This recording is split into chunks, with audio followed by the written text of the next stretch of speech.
Welcome to the Daily Insider here on VegasInsider.com. I am Kevin Rogers. Today is Thursday, June 10th, 2021. So got a lot to get to for today. In fact, a lot of Major League Baseball to start in just a few minutes. So we're going to get that going for you in just a second. First, want to let you know about the Daily Insider contest that we have every single day here on VegasInsider.com from Monday through Friday when we have the live stream. And it's very easy to enter. All you have to do is have your Vegas Insider user ID handy along with your best bet for the day. And what you do is in the comments section below, you put your Vegas Insider user ID along with your best bet, whether it's Major League Baseball, NBA, NHL. It cannot be a live bet. It's got to be before the game. But it can be a player prop. It could be a side. It could be a total. It could be a first 5-inning play in Major League Baseball. It could be a first half play in the NBA. It doesn't matter as long as it's not in the middle of the game. And if you are the winner, you have to win the bet. You'll be eligible to win the prize, which is a week's worth of handicapper selections from one handicapper on VegasInsider.com, $100 value, and you get it for free. And you'll be in the drawing for it if you put your user ID along with your best bet for the day. Now, if you do not have a Vegas Insider user ID and you're new to the live stream, we welcome you, first of all. And secondly, go to the big yellow register button in the upper right-hand corner. Click on that, free membership, register now. It's free. Create a user ID, create a password, email, first and last name, phone number so we can get in touch with you. That's why we ask that information. And you'll be all set. So the big yellow register button if you want to join our community, and you don't have to pay anything, which is even better. So we'll be looking forward to that, and we'll remind you again towards the end of the show. But first, let's begin with Major League Baseball. And since we have a handful of games coming up this afternoon, let's get it started. So first, the 12:35 games in the National League. The Dodgers and the Pirates. And the Pirates, who so far are 0-2 in this series against the Dodgers. They lost last night 2-1. Actually competed pretty well. And one thing I get Pittsburgh, though, 23-37, not a good record. But they've actually hung around in the two games against LA, losing 5-3 in the opener, then 2-1 last night. And both games staying under the total. And now the Dodgers today throwing out Julio Urias, and he is a nearly 240 favorite today against Mitch Keller, and Keller lasted just 2 innings in his last start against the Marlins. He's been up and down, to say the least, for the Pirates, and this Pittsburgh team has just been absolutely dreadful in series finales. They've lost 7 straight at home in the final game of a series, and even going back through even May, here's the results of the Pirates in their series finales. Lost 3-1 to the Marlins, lost 10-5 to the Royals, lost 4-3 to the Rockies, lost 5-3 to the Cubs, lost 7-1 to Atlanta, lost 8-5 to St. Louis, lost 4-1 to San Francisco, lost 5-1 to Cincinnati, they beat the Cubs 6-5, that's the only win. Lost 4-2 to San Diego, lost 3-0 to St. Louis, lost 9-6 to Kansas City. That's going back to late April, and those are all the games in their series finales. Now, do you just blindly lay the 240 with LA? I wouldn't go that far. I don't think this is a good spot to necessarily fade the Pirates in that system. It would be more about if they are either a short favorite or a short underdog, but this heavy of a dog, I wouldn't suggest that necessarily. Milwaukee and Cincinnati, they are the other 12:35 game today in the National League. Freddie Peralta and Luis Castillo on the mound, and Castillo finally got over the hump in his last start for the Reds. They were 1-11 in his first 12 starts. Now they're 2-11 because they beat St. Louis in his last outing, and he was one of the best pitchers for the Reds. I don't know what's happened to him, but he's totally fallen off. Now he's a short favorite today against Milwaukee. And last night, the Reds beat up the Brewers. Actually, no. It's more of a... No, Milwaukee's a short favorite here, but we'll see what happens in a little bit if he closes as a favorite. But Freddie Peralta goes for Milwaukee, and he, on some staffs this year, would probably be the ace. And because he has Brandon Woodruff and Corbin Burns in front of him, he's the number 3. And he's an excellent number 3 for Milwaukee. And he's put up really good numbers for the Brewers this year. 6-1, ERA of 2.25. And the Brewers have won his last 4 starts where he's given up 1, 1, 2, and 0 earned runs. And before that, he gave up no earned runs in 7 innings of work, but the Brewers lost to the Cardinals in extra innings 6-1. So St. Louis exploded in extra innings, but Peralta's pitched very well for the Brewers. And Milwaukee already without Lorenzo Cain. Travis Shaw got hurt last night, so really their lineup, which isn't great already, losing a couple of big bats. I mean, Christian Yelich, he's still in the lineup for the Brewers, but they've had a couple injuries that they've suffered, and now they just got to deal with it, the Brewers. But they're still playing pretty well. They're 7 games above 500, and Cincinnati with a win today, they'll be at 500. Coming up at 1 o'clock, it's the Braves and the Phillies. They wrap up their series in Philadelphia. Phillies hit a 2-run walk-off homer last night to beat the Braves 2-1. So the offense did nothing for 8 innings and then got the 2 runs in the 9th to beat Atlanta. That's now 4 of 5 meetings between these two at Citizens Bank Park that have gone under the total.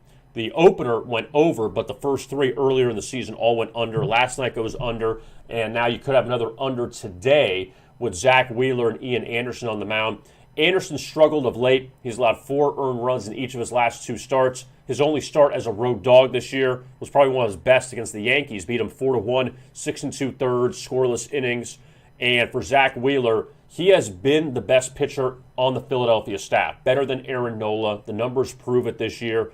And we'll see what Wheeler can do. Both these pitchers are familiar with these lineups.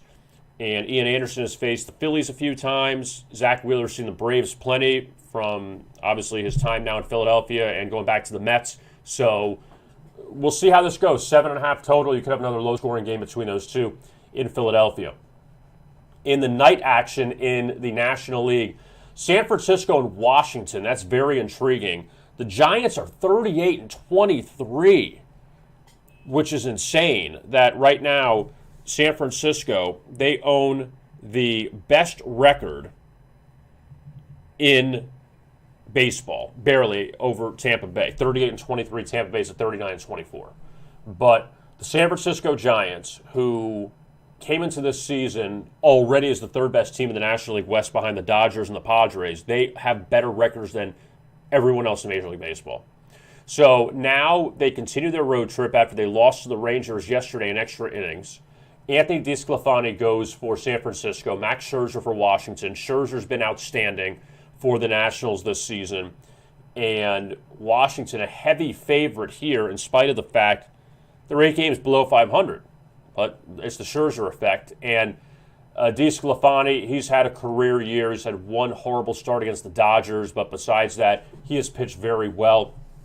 And to give you this number, the Nationals have gone under the total in 6 straight series openers. A lot of low-scoring games for Washington to start series. And if you feel like taking the under, that only helps when you have Max Scherzer on the mound because you know that he can go 7 innings and keep it a low-scoring game. But the Giants still continue to produce, and they keep playing well.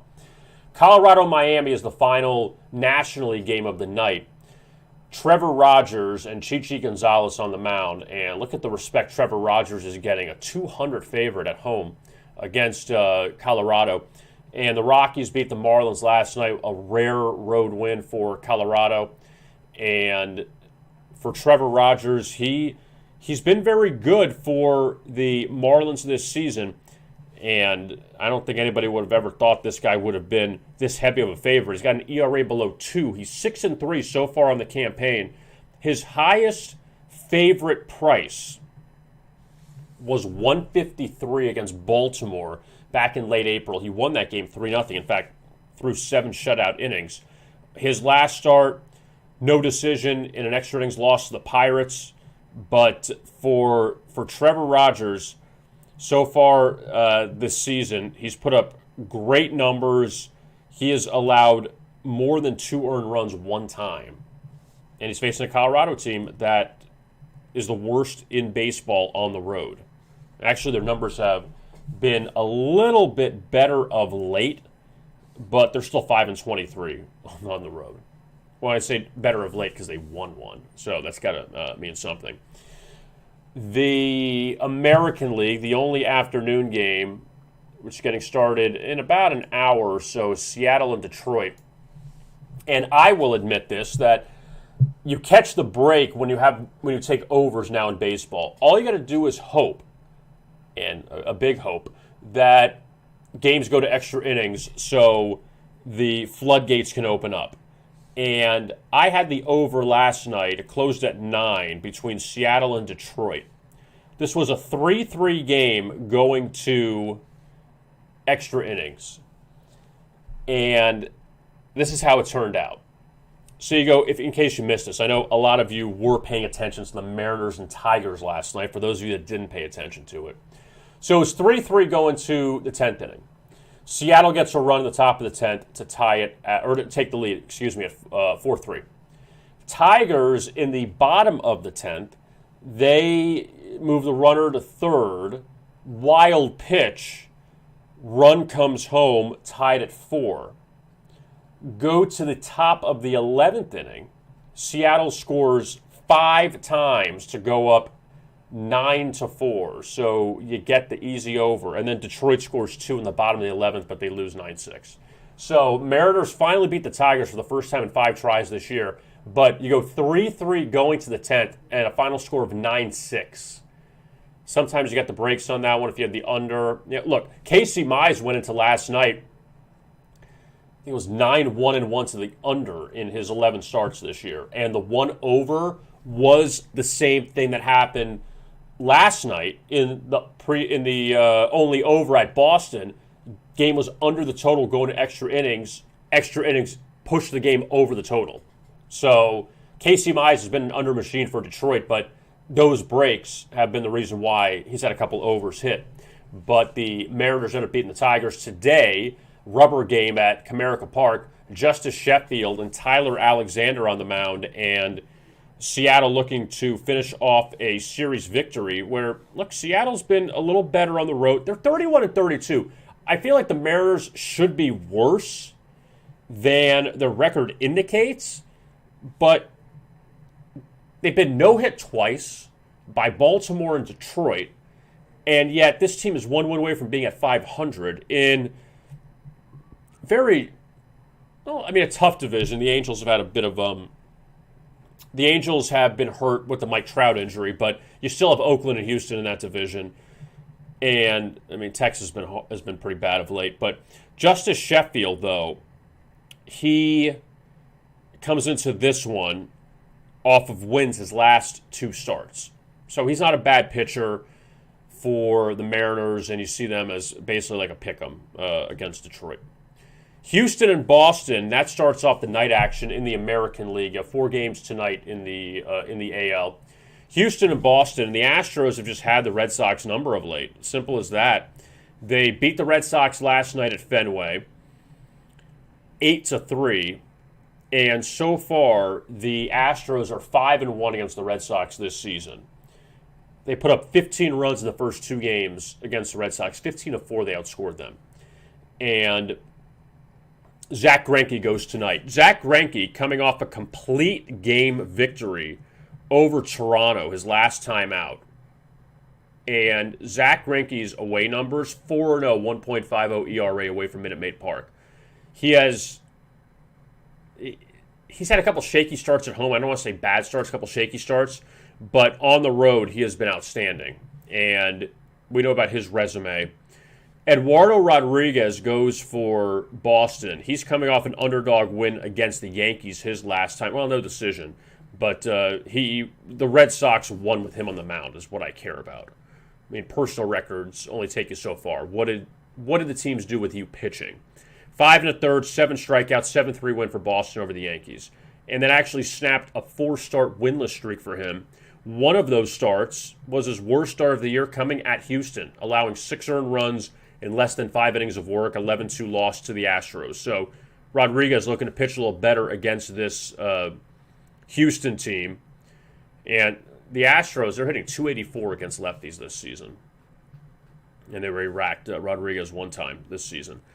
The White Sox and Blue Jays, they continue their series in Chicago. A couple lefties on the mound, Ryu and Keuchel, this evening. And Toronto ended up beating Chicago last night 6-2. So the two teams have split the first two meetings of this series. And the White Sox, who have actually been like an under machine against left-handed pitchers, which, everyone talks about how good they've been against lefties overall, but against left-handed pitchers of late, the White Sox right now are riding a 7-game understreak against left-handed pitchers. And Hyun-Jun Ryu, quality pitcher for Toronto. The only thing that scares me is this total's up to 9, and you wonder, why is that total so high?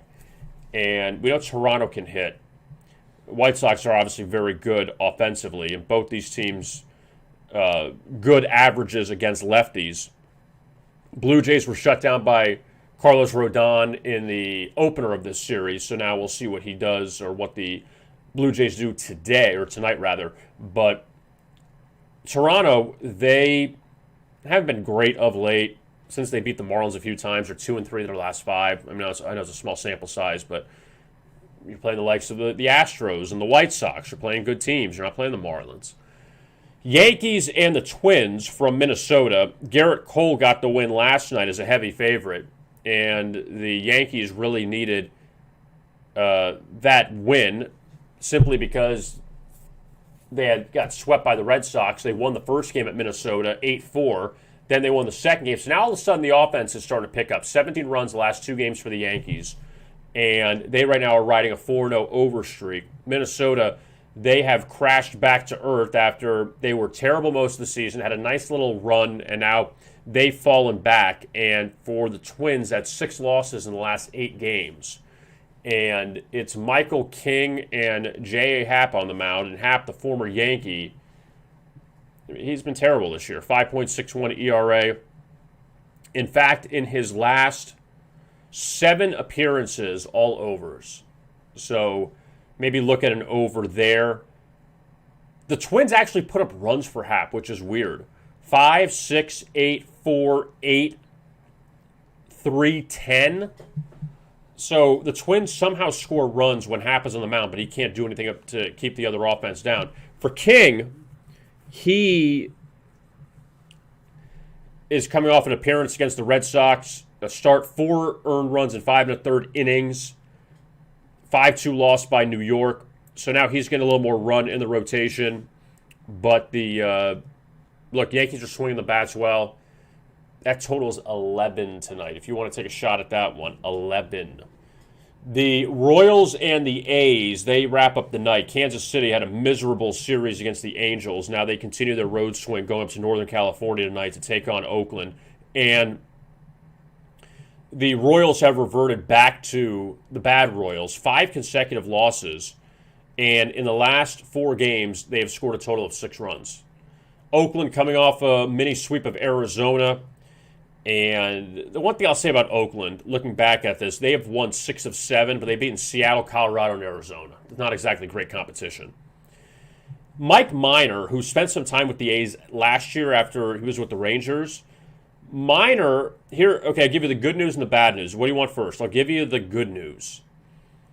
He's pitched well on the road this year. His ERA is over 2.5 runs better on the road than it is at home. And looking at some of the wins, beat the White Sox plus 170 dog. Couple favorite wins, lost 2-1 to Tampa Bay. He's pitched really well on the road. Now here's the bad news.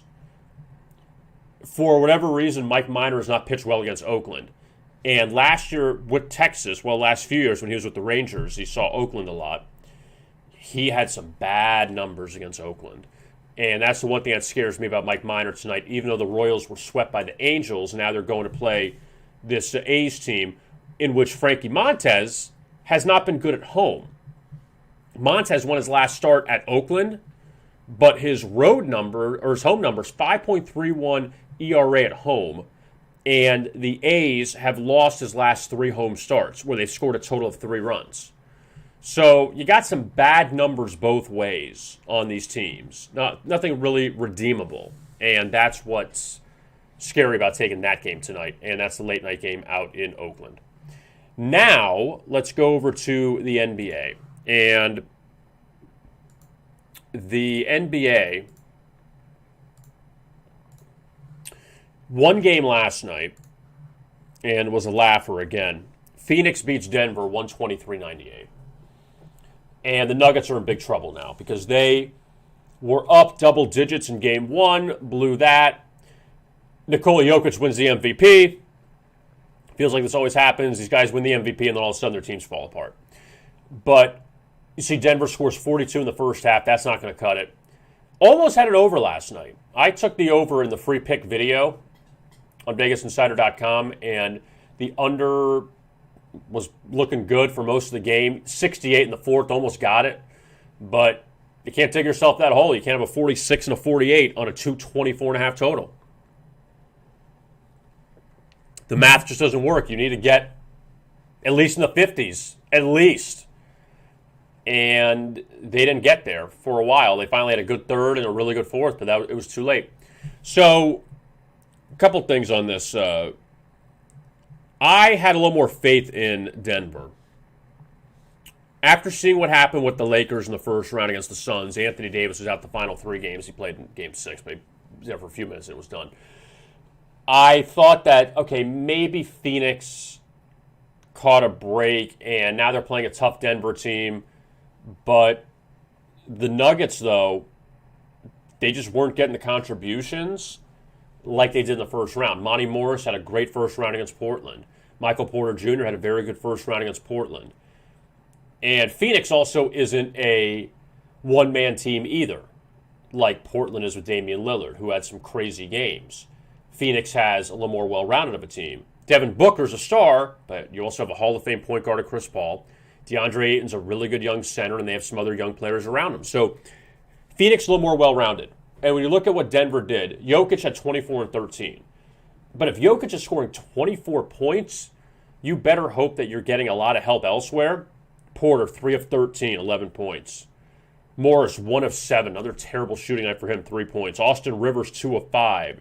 Campanzo, 1 of 7. He was 1 of 5 from three-point range. Aaron Gordon had 6 points. You're not going to win. You got no shot. When Paul Millsap is tied for your second leading scorer with 11 points, no disrespect, he was good at one time, but he's kind of over the hill now, you got problems. Missed 8 free throws, 40% shooting from the floor. So everything, that's going to point to a loss, no matter who you play. Phoenix, for the second straight game, they have all five stars in double figures. So you didn't have great shooting games. Devin Booker only at 18. Ayton only at 15, but Ayton had 10 rebounds. Booker at 10 rebounds. Chris Paul at 15 assists and 17 points. Bridges, another good game, 16 points. Torrey Craig had another good game. He had 10 off the bench. And Phoenix did what they had to do. They shot better at the line. They hit 18 threes. They shot 48%. Easy. So Phoenix up 2-0 now over Denver.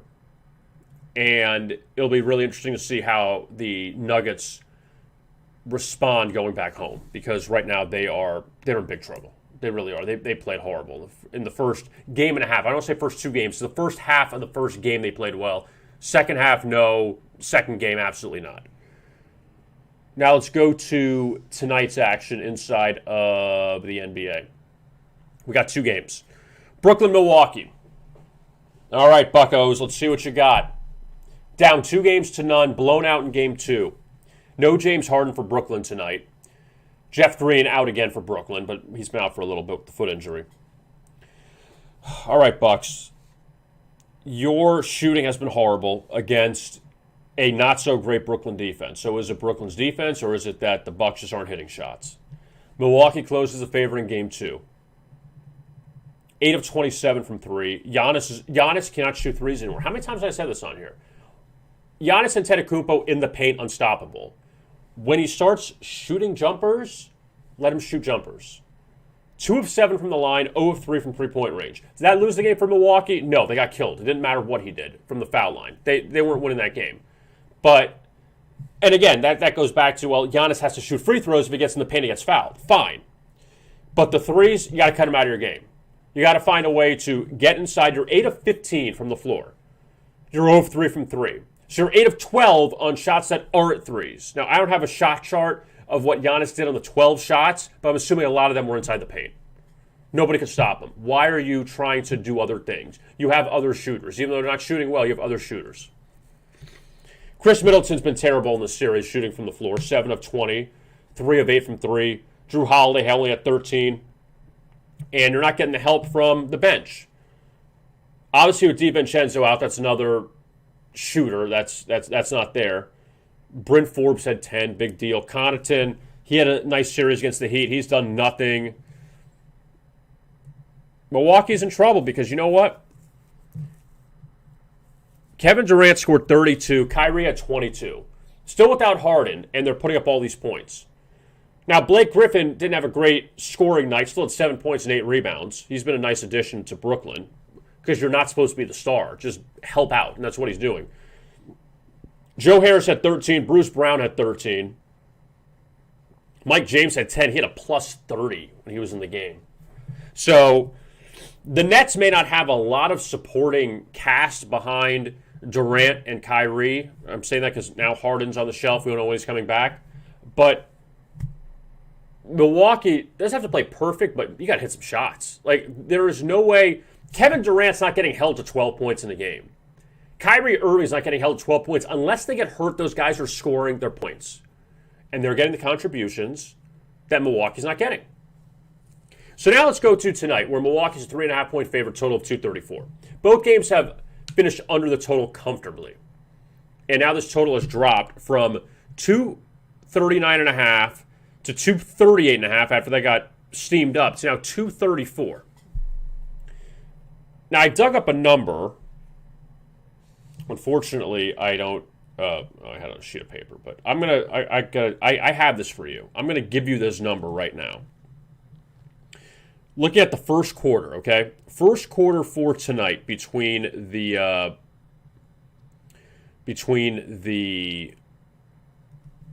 Nets and the Bucks. All right? So I have this for you. This is a really interesting number. There we go. All right, I'm ready.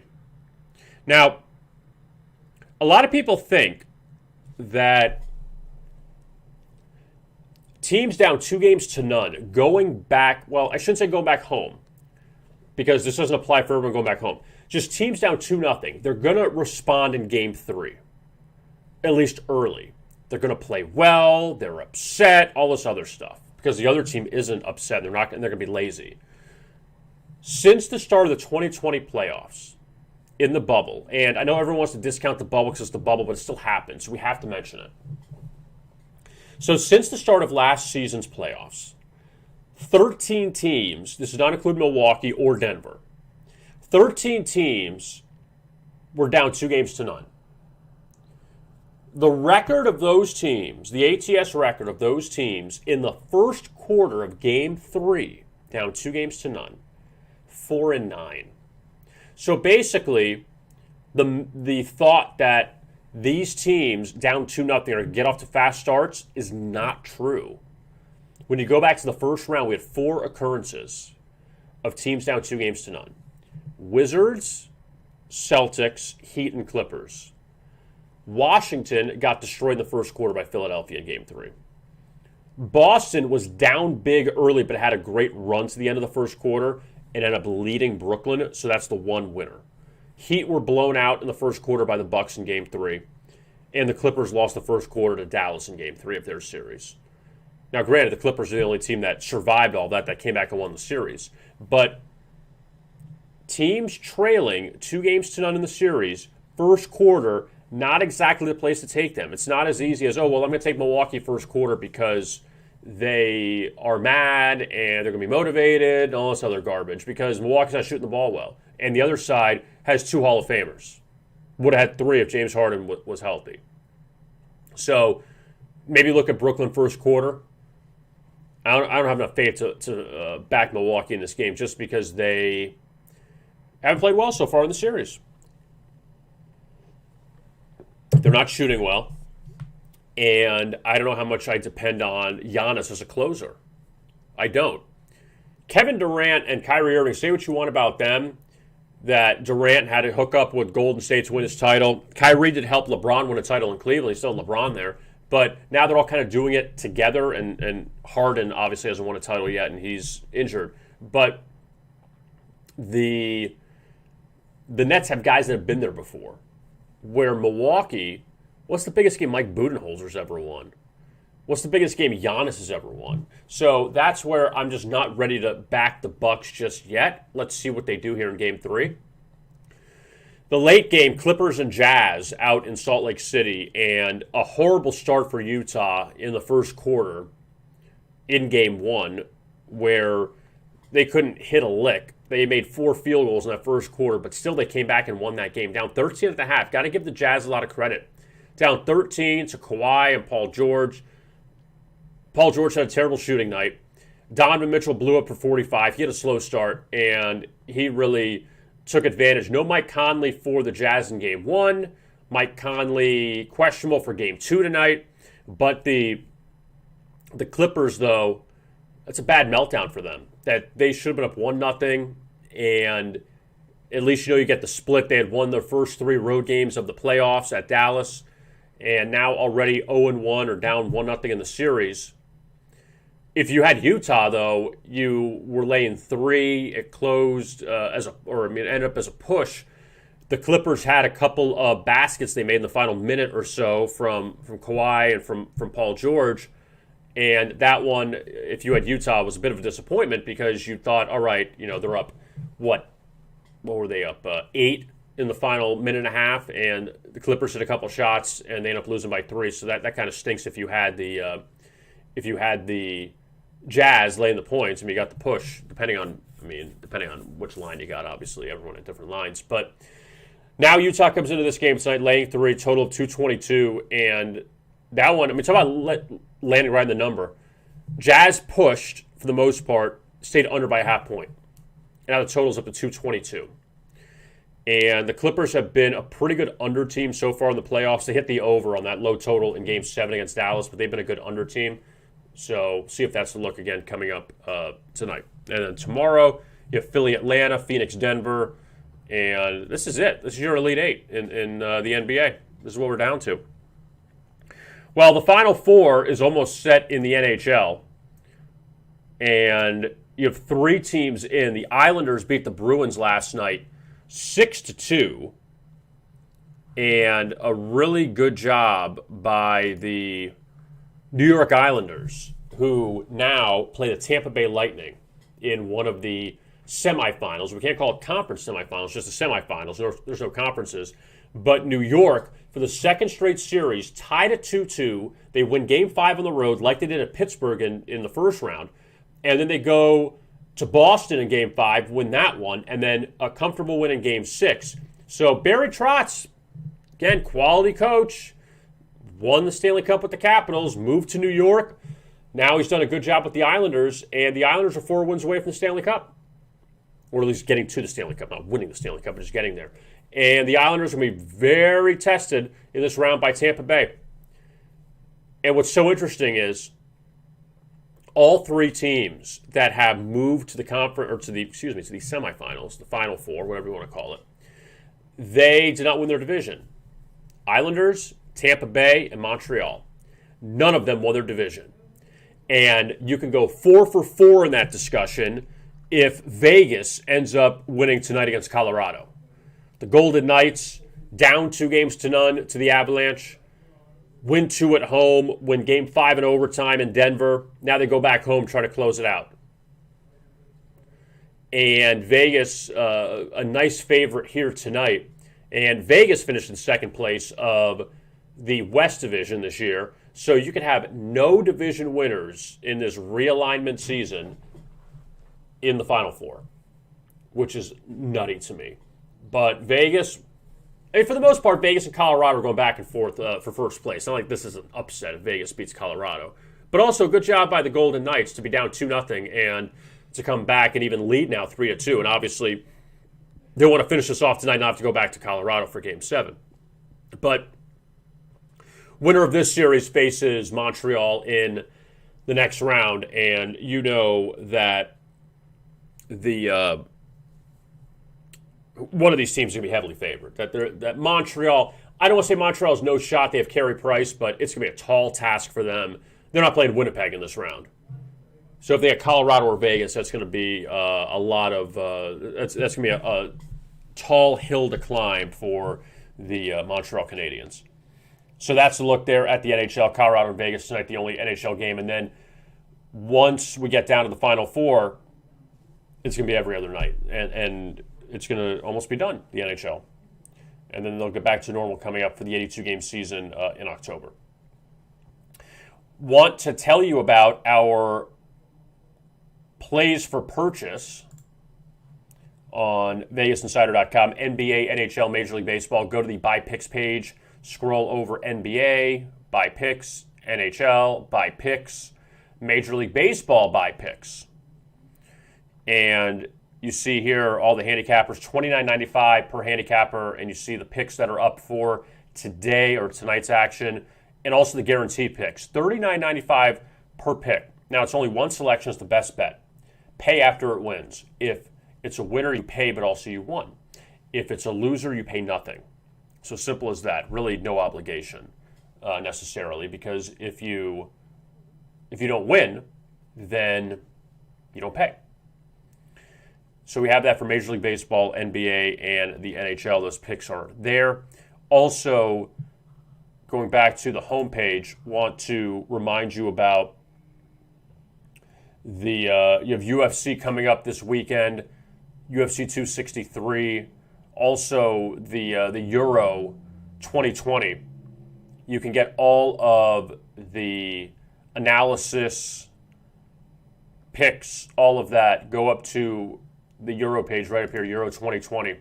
Click on that. Toby Maxstone Smith does a great job with these bets. Tom Cunningham has a preview with Toby on best bets predictions for this tournament. France, Italy, some of the teams to keep an eye on for this tournament coming up. And yeah, go to the soccer page and you'll see everything. If you're into the Euro or if it's the first time, you just want to get involved, it's right there. So that's what we have for you. And also the Daily Insider Contest, I want to remind you about that as well, that you can put your best bet for the day along with your Vegas Insider user ID so we can identify you. And you'll be in the drawing for a week's worth of handicapper picks. Now, if you win, if you have the winner for the day, it doesn't mean you win the picks. It just means you're in the drawing for the picks. And our marketing team will reach out and contact you. And the prize is a week's worth of handicapper picks, just one handicapper if you're choosing, on VegasInsider.com. It's a $100 value, and you get that for free. You have to win the bet, and also it cannot be a live bet. It's got to be before the game. It could be a side, it could be a total, it could be a player prop bet, it could be a quarter bet, it could be a first 5-inning bet, but it cannot be a live bet. And if you do not have a Vegas Insider user ID, that's fine. Go up to the big yellow register button here in the upper right-hand corner. Click on that. Free membership. Register now. Create a user ID, a password, email address, first and last name so we get in touch with you, phone number, and you'll be all set. And you'll have your user ID. So you'll be all set to go. All right, I am Kevin Rogers. Thank you so much for watching today's edition of the Daily Insider here on VegasInsider.com. We'll talk to you again tomorrow to wrap up the week. And as always,